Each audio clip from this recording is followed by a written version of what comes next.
Bom dia, meus amigos, sejam bem-vindos ao Edley Podcast. Hoje, de forma excepcional, nós vamos falar um pouquinho sobre o direito da Síndrome do Espectro Autismo, a TEA. E para falar um pouquinho mais a respeito desse tema tão importante para várias pessoas, que inclusive hoje, você que tem aí uma família, alguém especial que sofre não só desse sintoma, mas que tenha essa síndrome do TEA. Hoje nós vamos falar um pouquinho sobre esse tema e vamos falar inclusive quais são os direitos que essa pessoa, o autista, tem. E para falar para nós sobre esse tema tão importante, está conosco aqui o Dr. TEA. Ele que é o Fabrício Barcelos Vieira, um doutor muito conceituado aqui da nossa cidade franca, que tem inclusive um prestígio muito grande e uma atuação muito ampla também no direito previdenciário, mas vamos falar um pouquinho hoje, excepcionalmente, sobre o direito do autista, e eu quero que você, que é um defensor, Dr. Fabrício Barcelos Vieira, fale um pouquinho para nós. Antes de mais nada, seja bem-vindo aqui ao Edley, obrigado por aceitar o nosso convite, seja muito bem-vindo aqui ao Edley. Bem, muito obrigado pelo convite, né? Foi uma honra estar aqui no Edley. O podcast hoje, né, Edley, é um dos mais conceituados aqui. Eu não vou falar nem na cidade mais, porque já está ultrapassando barreiras. Então, eu fico muito feliz, né, pelo convite e esse assunto, né, que para mim é de muito carinho, e nós vamos, né, discorrer um pouquinho sobre tudo isso. Então eu fico muito feliz de estar aqui. Muito obrigado mesmo pelo convite. Agradeço, a gente que agradece você estar aqui conosco hoje. E a gente vai falar um pouquinho sobre o autista em específico, mas para as pessoas que não situam não exatamente o que é, antes da gente adentrar sobre o tema específico sobre os direitos, queria que você falasse quais são as percepções e principalmente qual que é, na ótica da medicina, porque também o advogado tem que ter essa primícia, qual que é a primícia que a medicina hoje dá para identificar o aspecto do autista. Sim. A literatura médica, Josué, ela fala, né, que o transtorno do espectro autista, ele é uma condição, né, não é uma doença especificamente, porque se fosse doença seria algo que você poderia se curar. Se remediar. Então, exatamente, não é, pelo menos cientificamente ainda não há essa comprovação. O que se sabe realmente é uma condição. É igual, por exemplo, se fosse a nossa cor do cabelo, você já nasce com ela e fica com ela o resto da vida. Né? Então, o autista sempre será autista. Mas está relacionado mais ao neurodesenvolvimento, né? Exatamente. Ele é um transtorno do neurodesenvolvimento e ele é caracterizado por alguns comprometimentos do desenvolvimento da pessoa. Principalmente da comunicação, da interação social e também dos comportamentos. Então, por exemplo, uma criança com transtorno do espectro autista é muito comum que ela tenha aí, uma dificuldade nos seus marcos de desenvolvimento. Então, em regra, uma criança começa a falar aí a partir de 1 ano e meio, uma criança com autismo, em regra, ela demora um pouco mais para começar a falar. E existem situações em níveis mais severos que o autista não se comunica verbalmente. Né? Por exemplo, no caso da minha filha. Né? Minha filha, ela tem um transtorno do espectro autista. Ela tem 5 anos e ela ainda não fala. Ela se comunica. Então tem essa diferença também, né? Da gente falar. Ela se comunica. A gente já tem a gente já criou alguns códigos, né? Mas sempre buscando que ela fale algo, né? Então, assim, existe uma comunicação, mas a fala ainda não existe. A comunicação não é só verbal, né? Exatamente, exatamente. A principal realmente é a verbal. Mas estamos aqui gesticulando e estamos comunicando. Isso, exatamente. Gesto é uma delas, apontar. Então, assim, vai se criando alguns mecanismos e por isso também que as terapias são muito importantes, né? Uma coisa que a gente pode falar bastante também sobre isso. Com relação à questão das interações sociais, também o autista ele tem muita dificuldade de ter interação social. Uma das principais características é a questão até do contato visual. O autista tem muita dificuldade de ter um contato visual. Isso é uma das características. E com relação a comportamentos, existem diversos comportamentos também que caracterizam o autismo. Um deles, por exemplo, é o flapping, né? Quando a criança, o jovem, o adulto, ele quer se organizar ou ele está feliz, né? Ele bate as pernas, ele bate os braços, enfim. Isso é um deles. Mas por que é chamado espectro, Josué? Porque ele se manifesta de inúmeras formas. Então não é uma regra que todos são iguais. Aliás, nenhum autista é igual ao outro. Não. Aliás, nenhum ser humano é igual ao outro. Né? Concordo. Mas as características do autismo, por isso que a gente fala de espectro. porque ele se manifesta de diversas formas. Mas a regra é bem parecida nesses 3 pontos. Há outros pontos também, mas a literatura médica ela caracteriza bem esses 3, né? Comunicação, interação social e comportamentos. E tem, assim, a gente não diz que tem regra, mas em base, a medicina tem alguma comprovação de quando isso... qual a faixa etária que possa se identificar isso, como você falou da fala, que isso pode ser um dos fatores, não que seja o fator específico, mas alguns indicativos que possam dar isso? Exatamente, isso. Então, os primeiros sinais são a questão dos marcos do desenvolvimento da criança. Né? Então, quando se observa que ela não andou na época certa, não falou na época certa, ou aquilo que se esperava dela naquele momento, já é um primeiro sinal. Não quer dizer que vai ser isso, tá, Josué? Mas já é um primeiro sinal. E é um alerta, então, para as famílias. Olha, quando teu filho, a tua criança, ela chegou nos marcos que se espera que ela faça algo e ela não está fazendo, então busque um terapeuta para que ele verifique realmente o que está acontecendo. Porque na melhor das hipóteses, pelo menos já se faz uma terapia para corrigir aquilo. Né? Mas o ideal é realmente fazer até um levantamento mais aprofundado. E hoje, graças a Deus, embora nós estamos falando aí de coisa de 5 anos para cá só. Hoje nós temos vários profissionais qualificados para já rastrear essa questão já do TEA. Isso é muito importante.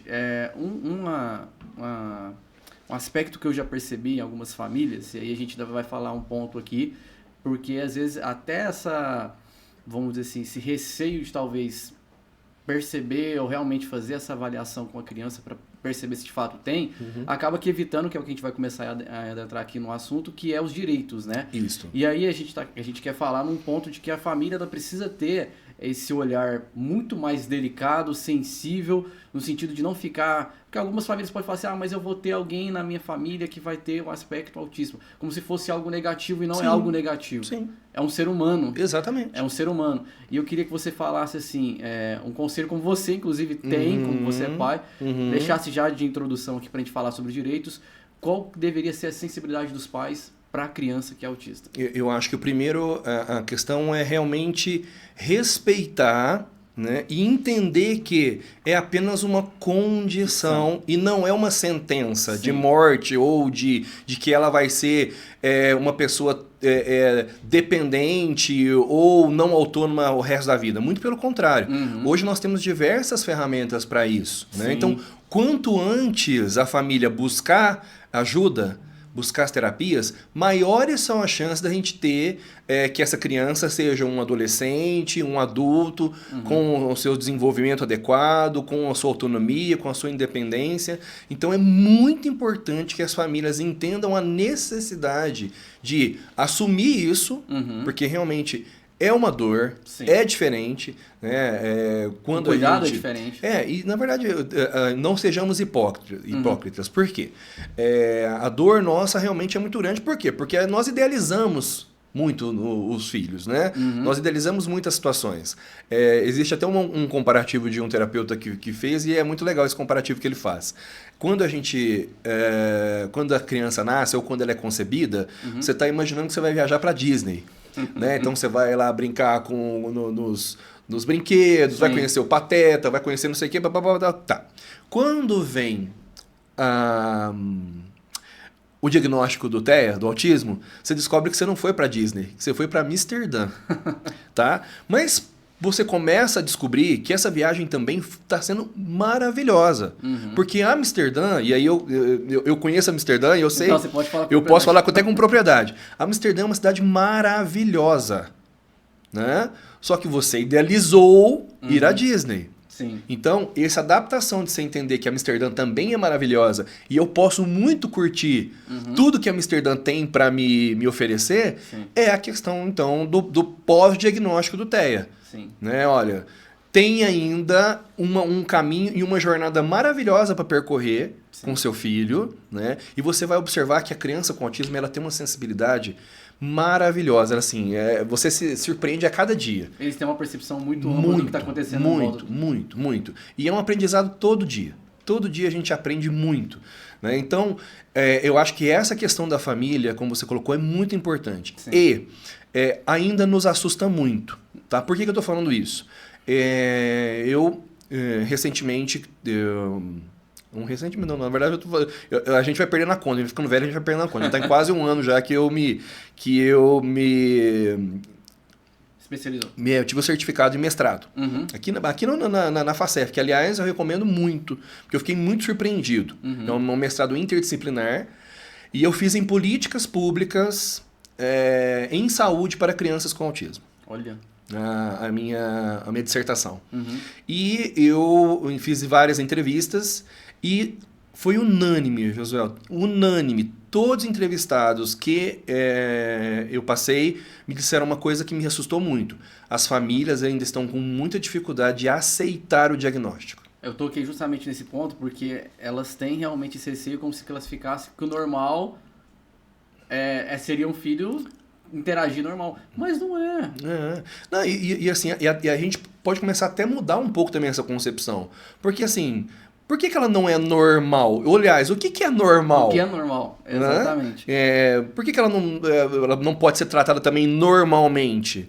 É claro que ela precisa de algumas atenções diferentes, mas por que ela não pode ser considerada uma pessoa normal? Justamente, é um ponto que a gente percebe, né? E aí é um fator que as famílias têm que começar a não só ter essa sensibilidade, mas entender que o filho precisa de um cuidado que requer de acordo com a necessidade da condição dele. Sim. E se você não reconhece a condição dele, como é que você vai conseguir caminhar? Exatamente. Você não vai conseguir nem caminhar dentro do próprio desenvolvimento dele. Sim. E aí isso acaba, querendo ou não, evitando de você se correlacionar com seu filho, de você até mesmo compreender como é a forma dele enxergar o mundo, de como que ele vê, e evita aquilo que a gente vai falar agora um pouquinho sobre os direitos. Como, inclusive, hoje a nossa legislação ajuda e auxilia as pessoas, as famílias que têm a condição do espectro autismo. Muito, muito, José. O Brasil é considerado um dos países que tem uma das legislações mais robustas no que diz respeito ao transtorno do espectro autista e também a questão da deficiência. Uhum. Até lembrando que a própria legislação do autismo, né, a Lei Berenice Piana, a 12764 de 2012, ela conceitua que toda pessoa com autismo é considerada, para todos os fins legais, como pessoa com deficiência. Então, todo esse arcabouço, tanto da legislação do autismo como a legislação da deficiência, ela ampara a pessoa com autismo. Então, assim, o Brasil é considerado um dos países que tem uma legislação das mais robustas. Qual é o grande problema? A efetividade disso. A prática disso é totalmente diferente. Totalmente diferente, né? Mas a nossa legislação, ela ampara de forma muito robusta a pessoa com autismo. E uma das coisas muito importantes que já de início a legislação coloca, e aí continuando com aquilo que você trouxe, que é importantíssimo e é direito da criança com autismo o diagnóstico precoce. Por quê? Para que ela já comece a fazer todo o tratamento de imediato, independentemente se fechou ou não o diagnóstico. E tem situações que realmente são mais difíceis de fechar diagnóstico. Mas então é importante que ela já tenha esse diagnóstico precoce para que ela comece a fazer todo o tratamento já nos primeiros anos de vida. Porque também é cientificamente comprovado que se ela começar a fazer esse tratamento na primeira infância, as chances dela ser um jovem autônomo, independente, é muito grande. E é um tratamento, vamos dizer assim, a periodicidade dele vai para a vida toda. Exatamente. É um tratamento... Ele é um tratamento extenso, tá? Ou seja, uma carga horária semanal grande, tá? E a longo prazo. A longo prazo. Né? Então, assim, se você observar aí que infelizmente tem algumas situações na rede pública que coloca isso, né? Às vezes a criança com 6 meses de tratamento ela tem alta. Tá errado. Né? Não é assim que funciona. Mas a gente até entende que, infelizmente, a rede pública também, como a demanda é muito grande... Eles têm que acabar fazendo essa... Tem que fazer essa rotatividade, mas no final das contas, José, é enxugar gelo. Tá? Então, repetindo, voltando nessa questão, a legislação deixa muito claro que é direito da criança com autismo o diagnóstico precoce. Por quê? Por conta disso. Olha, quanto mais cedo começar o tratamento, maiores são as chances dela ter aí o seu desenvolvimento adequado. E em termos para benefícios e apoios da família, o que uma pessoa, né, que tenha realmente espectro autismo, o que a legislação garante, inclusive também para a família, que é um ponto que talvez, querendo, requer demais da família, às vezes ficar uma pessoa só, talvez especificamente pelo cuidado. Exatamente. E essa é uma das falhas da nossa legislação. Tá? Vamos pensar assim, nós temos, quando a gente fala em direitos da pessoa com autismo, nós falamos em 4 pontos. Nós falamos no direito à saúde, no direito à educação, no direito aos benefícios assistenciais. Sim. E tem um 4º ponto que a gente chama de regras gerais. Sim. Tá? Então, quando a gente fala então, em direito à saúde, nós estamos falando do direito às terapias. Então, quando a gente fala também em terapias, nós estamos falando na psicologia, na terapia ocupacional, na fonoaudiologia, que são assim, esses 3 são básicos. Mas podemos também incluir aí a fisioterapia. Hoje já é totalmente comprovado cientificamente os resultados da musicoterapia, da hidroterapia, da ecoterapia, que é com cavalo. Então, assim, todas essas terapias, a criança, o adulto, o adolescente, tem direito de ser amparado. É óbvio que onde que tudo isso vai começar? No relatório médico. Sim, tá? É o médico que vai determinar, de fato, quais são essas terapias necessárias. Mas se houver isso no relatório médico, é direito da criança. Do jovem, do adolescente, do adulto, enfim. Né? Quando a gente fala criança, na verdade, nós estamos abarcando tudo. Sim. E isso tem que ser respeitado. Se a pessoa não tem um plano de saúde, quem tem que custear isso é a rede pública, tá? E quando ela tem um plano de saúde, é o plano de saúde que tem que custear isso. Né? O grande problema da rede pública é que a rede pública não tem esse aparato. Mas a legislação também ampara ela nesse sentido, dizendo, olha, se a rede pública não tem esses profissionais, a qualificação deles e nem a carga horária disponível, a rede pública tem que custear, então, uma clínica particular para a pessoa fazer o seu tratamento. Então, de uma forma ou outra, a legislação garante... Ela garante o tratamento, exatamente. E no caso do plano de saúde é isso. O plano de saúde, ele tem também que se virar. Se ele não tem na sua rede credenciada, e a maioria também, infelizmente, ainda não tem, e quando tem é muito escasso, ela também pode custear isso fora da rede de credenciados dele, que é o que acontece na prática. Sim.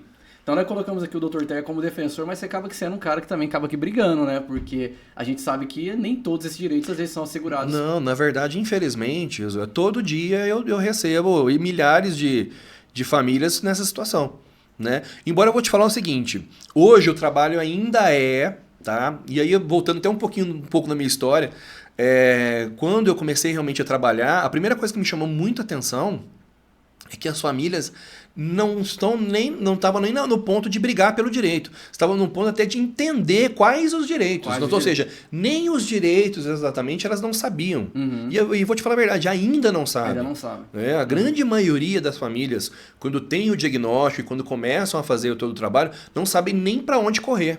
Então, assim, eu tenho até como propósito isso, o trabalho hoje muito nesse sentido, de o primeiro passo é orientar as famílias com relação a esses direitos. E aí agradeço demais o espaço que você está nos dando aqui no podcast Edlei para que a gente possa divulgar isso para a sociedade. Porque não há nenhum interesse no governo em divulgar esses direitos, muito pelo contrário, e com relação também aos planos de saúde, menos ainda. Né? Hoje nós estamos observando que cada vez mais o número de negativas. Recentemente nós tivemos um problema sério com cancelamentos de plano de saúde de crianças em tratamento. Nossa, estava já fazendo. E aí o plano de saúde foi cancelado, a família pagando em dia, né, o tratamento. Então, ou seja, olha só qual o descaso que ainda a sociedade tem. A sociedade, quando não falamos sociedade, realmente somos todos nós. Sim. Né? A sociedade ainda tem com a pessoa com autismo. E a gente está analisando 2 cenários, né? O cenário da pessoa que já tem a própria condição do espectro autista, mas também a gente pode falar, também vamos colocar aqui as mães, que são as que mais ficam próximas dos filhos, né? Então, querendo ou querendo, elas também demandam delas um tempo. Há algum direito também para a mãe, para o pai, ou só para especificamente só para a pessoa? Infelizmente, José. Nesse caso, né, como a maioria dos casos, como é um tratamento extenso, né? Ou seja, uma carga horária diária muito grande, em regra, um período do dia fica por conta de terapia. Tá? E é um tratamento de anos. Sim. Né? Um dos 2 da família tem que parar de trabalhar. Ou o pai ou a mãe.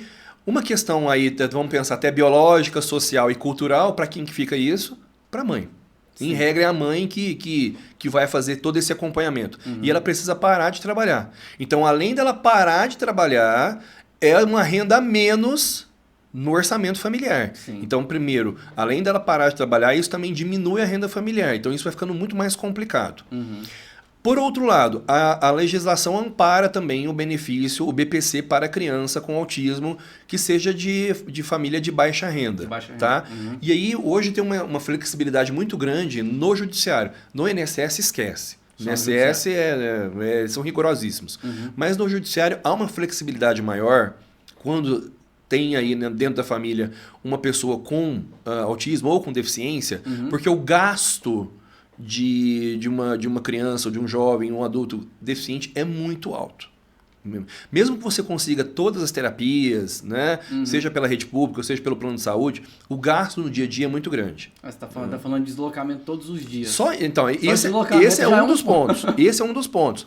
Outro ponto que a gente pode indicar, por exemplo, nessa questão dos comportamentos, a criança, a pessoa com autismo, ela tem um transtorno sensorial muito grande, como regra. Sim. Então, a grande maioria tem problemas de alimentação, né? A chamada seletividade alimentar. E muitas vezes ela come só aquele tipo de comida. E isso pode gerar também um gasto muito grande para a família. Porque pode ser que seja algo que não seja barato. Né? Às vezes sai muito do trivial, do arroz com feijão. Sim. E que mesmo assim não é barato. Então, assim, mesmo famílias de renda média, de classe média, têm conseguido o BPC. Mas o BPC para a criança, não para a família. Não para a família. A única situação que ampara os pais hoje são para pais servidores públicos. Então, o servidor público, tá, que tenha um filho com autismo ou um filho com deficiência, ele pode pedir a redução de jornada sem a redução de salário. Tá, aqui uma informação muito importante, principalmente para quem é da classe servidores. Exatamente. Né? E a notícia bacana qual é? Até dezembro havia uma confusão muito grande, porque a única legislação que ampara é o Estatuto do Servidor da União, que ampara isso. Sim. Tá? Com algumas exceções, tem alguns estados que têm, alguns municípios têm, mas a grande maioria não tem. Chegou esse assunto no STF, e o STF, através de um recurso extraordinário, no final do ano passado, em dezembro, também estendeu esse direito para servidores municipais e estaduais. Então, todo servidor público... e outra coisa, José, que é interessante.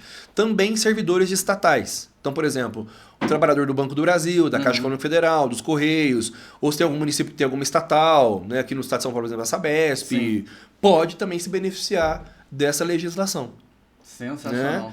É uma pena que, para todos os demais trabalhadores da iniciativa privada, não é possível. Isso não é possível. Né? Não há nenhuma legislação que ampare ele nesse sentido. Querendo, restringe um pouco ainda, né? Sim. Restringe um pouco Sim. ainda. Pra gente ir aqui para um tema, o período final, né, do Edley, mas pra gente deixar já um gancho, inclusive, para uma próxima participação sua, porque o tema é muito amplo. Muito. Então a gente vai poder destrinchar vários outros assuntos ainda relacionados ao direito do espectro autismo, mas eu queria que você falasse um pouquinho como que também hoje a legislação garante a integração da pessoa que já está no tratamento, como que é o processo de integração da própria pessoa do autismo à sociedade. Sim, é um dos trabalhos que é muito importante, que a legislação também coloca isso, o direito à inclusão, tanto a inclusão social, como num espectro maior, né? Como também nos primeiros pontos, qual é? Onde é o primeiro momento em que a criança está se socializando? Na escola. Sim. Tá? Então a legislação ela é muito rigorosa com relação a isso. A busca da inclusão, não é a inserção, não, é a inclusão da criança na escola. Ou seja, ela tem que ser incluída socialmente na escola, mas respeitadas as suas limitações. O que seria isso? Olha, ela tem que ter um material didático diferenciado, ela tem que ter um suporte diferenciado, um plano individual de escolaridade também individualizado. Né? E as próprias terapias também buscam muito isso. Né? Hoje se fala muito da terapia comportamental, que é a chamada ABA. Né? E um dos aspectos da ideia do ABA é também levar a criança para a sociedade. Não é apenas aquele tratamento clínico, mas o tratamento também fora da clínica. Qual é o grande problema aí que nós estamos enfrentando nesse momento agora? Embora a legislação fale sobre isso, tá? Os planos de saúde não estão respeitando isso. Por quê? Porque nas regras da ANS, o plano de saúde é obrigado a cobrir só o tratamento clínico. Né? Então, é uma outra briga que nós estamos tendo ainda no judiciário. O judiciário ainda está com dificuldade de entender isso. Né? Porque a gente leva a legislação, mas o judiciário fala, peraí, não, pelas regras da ANS, de fato, o plano de saúde não é obrigado a cobrir o plano fora do ambiente clínico.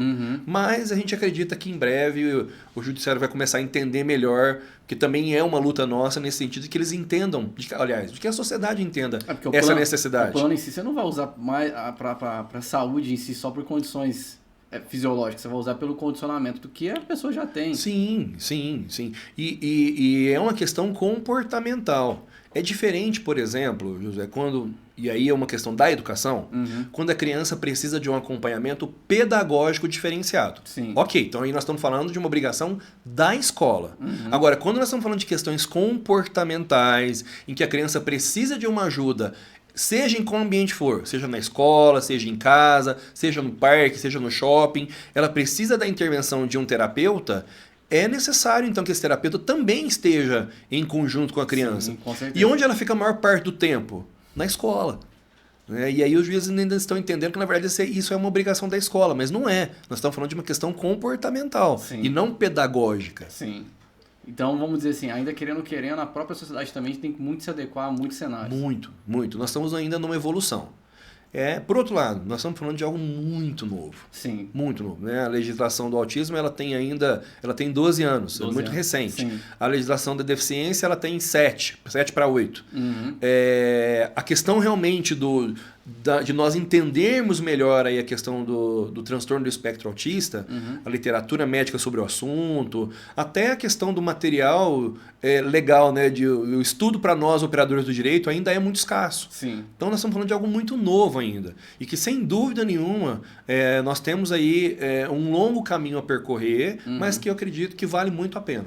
E assim, esse é o objetivo que a gente está tendo aqui hoje, que é proporcionar às famílias, às pessoas que estão nos acompanhando, uma oportunidade de poder ter uma informação que assegure a ela que tenha realmente alguém dentro da família que tem esse condicionamento, de entender que apesar dos desafios que às vezes são difíceis, mas a busca pela informação vai te garantir a segurança para você percorrer o caminho a Amsterdã, como você começou. Exatamente. A conhecer de fato. A conhecer que Amsterdã vale muito a pena, que é muito bonito. Exatamente. Dr. Teia, Dr. Fabrício aqui conosco hoje na bancada da Edley. Eu queria que a gente concluísse aqui com você deixando um pequeno conselho, um sentimento para você hoje, de poder ter, vamos dizer, deixado um pouquinho de lado o direito previdenciário. Sim. E ter se aventurado de forma com o coração mesmo e com a alma no direito do autismo. Eu queria que você falasse para as pessoas que estão nos acompanhando como que é a importância hoje para você, inclusive, de ter uma filha, de estar defendendo os direitos da sua filha e também de outras pessoas. Como é o sentimento seu hoje de estar lutando nessa causa? Eu não tenho dúvida que foi uma missão que Deus me colocou, né? E eu não tenho dúvida do porquê que a Gabriela veio, né? Qual é a razão da Gabriela? Né? Além de me transformar muito como pai, como ser humano, e me transformou também como profissional. Né? E hoje o meu propósito é totalmente diferente do que era há alguns anos atrás. Né? Então, assim, eu fico muito feliz e eu estou muito satisfeito com essa nova missão que me foi dada. De primeiro ser um propagador desses direitos e numa segunda etapa ser também aí a ferramenta de busca por esses direitos. Então, assim, eu tenho muito a agradecer a Deus e trazendo até explicando o porquê aqui, né? Hoje a gente tem o nosso podcast também lá do Dr. Teia, aí fica o convite, quero muito que vocês estejam comigo lá também. Com certeza. Porque recentemente eu também fui diagnosticado de transtorno do espectro autista. Então, assim, é mais uma novidade e mais uma transformação na minha vida. E que está sendo muito também especial esse momento. Sim. Né? De entender muitas coisas que aconteceram comigo lá no passado, que até então eu não entendia, coisas que ainda acontecem e agora começam a fazer sentido. Né? Então, o Dr. Teia veio por isso também. Né? Ou seja, não apenas como uma ferramenta de luta, mas também como alguém que também está ali dentro. Não só como pai atípico, mas também como uma pessoa, né? Um adulto e um advogado e um profissional que também é atípico, que também é autista. Isso é maravilhoso demais. Querendo, gera uma certa emoção, principalmente por conta da gente achar que o aspecto, né, do autismo é algo que pode, na verdade, deixar a pessoa sem condição, mas na verdade nós estamos falando aqui de uma pessoa extremamente qualificada. Então, um ser humano admirável como qualquer outro, mas que priorizou o quê? Fazer aquilo que a gente falou, o que é normal? Sim. Me conhecer, Sim. ser quem eu sou. Exatamente. Ser quem eu sou. Exatamente. Pra gente concluir, deixa suas redes sociais pra gente aqui. A gente vai deixar depois também pra você que queira conhecer um pouquinho mais do trabalho do Dr. Fabrício Barcelos Vieira, o Dr. Teia. A gente vai deixar também depois aqui o YouTube do canal do Dr. Teia pra você também conhecer tudo que ele já tá ali compartilhando, os conteúdos que inclusive já tem ali, que são Sim. muitos. Mas deixa pra gente também aqui suas redes sociais pra que a pessoa possa acompanhar você também no dia a dia. Sem dúvida. Bem, nós temos então um podcast, o programa Dr. Teia, dentro do canal Dialetou no YouTube. Então, procurar lá Dialetou Dr. Teia. Sim. No meu Instagram, né? É doutor, né? DR, né? .teia.Fabrício Vieira. O Facebook é o mesmo também. Hoje também a gente começou a fazer todo um trabalho dentro do TikTok. Então, assim, procurou o Dr. Teia, tá me achando lá. Né?